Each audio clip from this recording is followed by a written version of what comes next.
Okay guys, we are going to continue our work with the greatest common factor today, but the problems that we're working on today are going to look a little different than the last 2 days, but it is still factoring the GCF. But I figured that it would be a good idea to revisit a multiplication problem before we get into this type of GCF problem.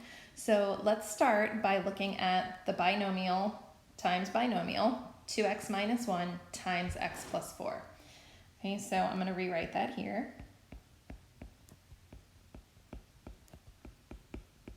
Okay, so if I look at this, and I'm just going to set it up, I'm not going to go through the whole thing, but if I look at this and I use the distributive property, okay, remember that I take 2x times everything in the second binomial.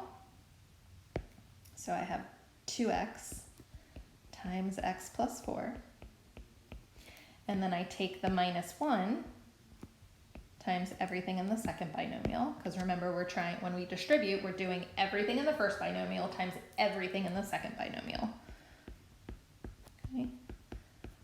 And then from here, we would distribute combine like terms, but I want to stop and I want to focus on this form. And I want to focus on the connection between the two. Okay, so if you look at the bottom row, 2x times x plus 4 minus 1 times x plus 4, hopefully you notice that x plus 4 is one of the binomials you started with, and then the other one is 2x minus 1, which is the second binomial that you started with. So if we were working backwards and we were given this bottom row right here, to work backwards, we would take the x plus 4, that would be one of our binomials, and then the other binomial would be the combination of the two terms out in front, the 2x minus 1. So really what you're doing here, if you were working backwards, is you're factoring out a greatest common factor. In this case, x plus 4 is the greatest common factor. Okay, both terms have the x plus 4, so I can pull that out, and then what's left over would be my second binomial. Okay, so let's take a look at how that connects to this next example. Okay, so remember when we're looking for greatest common factor, we're looking for things that terms have in common. And this is one term, and this is another term. Okay, what do they both have? This is not a trick question. What do you see?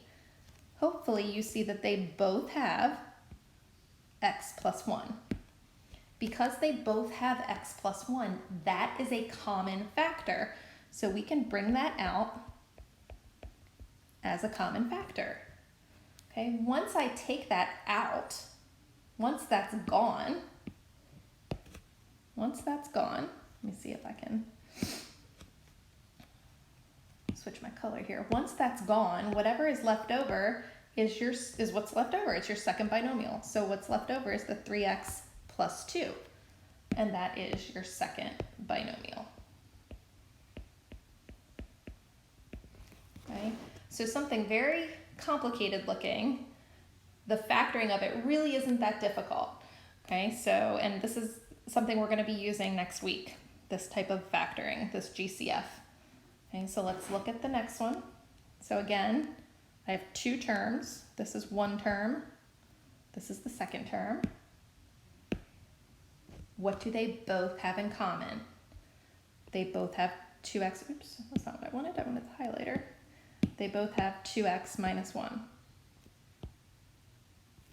2x minus 1 is the greatest common factor. So the 2x minus 1 comes out, and what's left over? 2x plus 1. That's our second binomial. Let's look at one more example. These are all pretty much the same, so I don't want to overkill with too many examples. So this is your first term, this is your second term. What do they have in common? They both have 3x minus 5. That's your greatest common factor, that's your GCF, bring it out. Bring down what's left.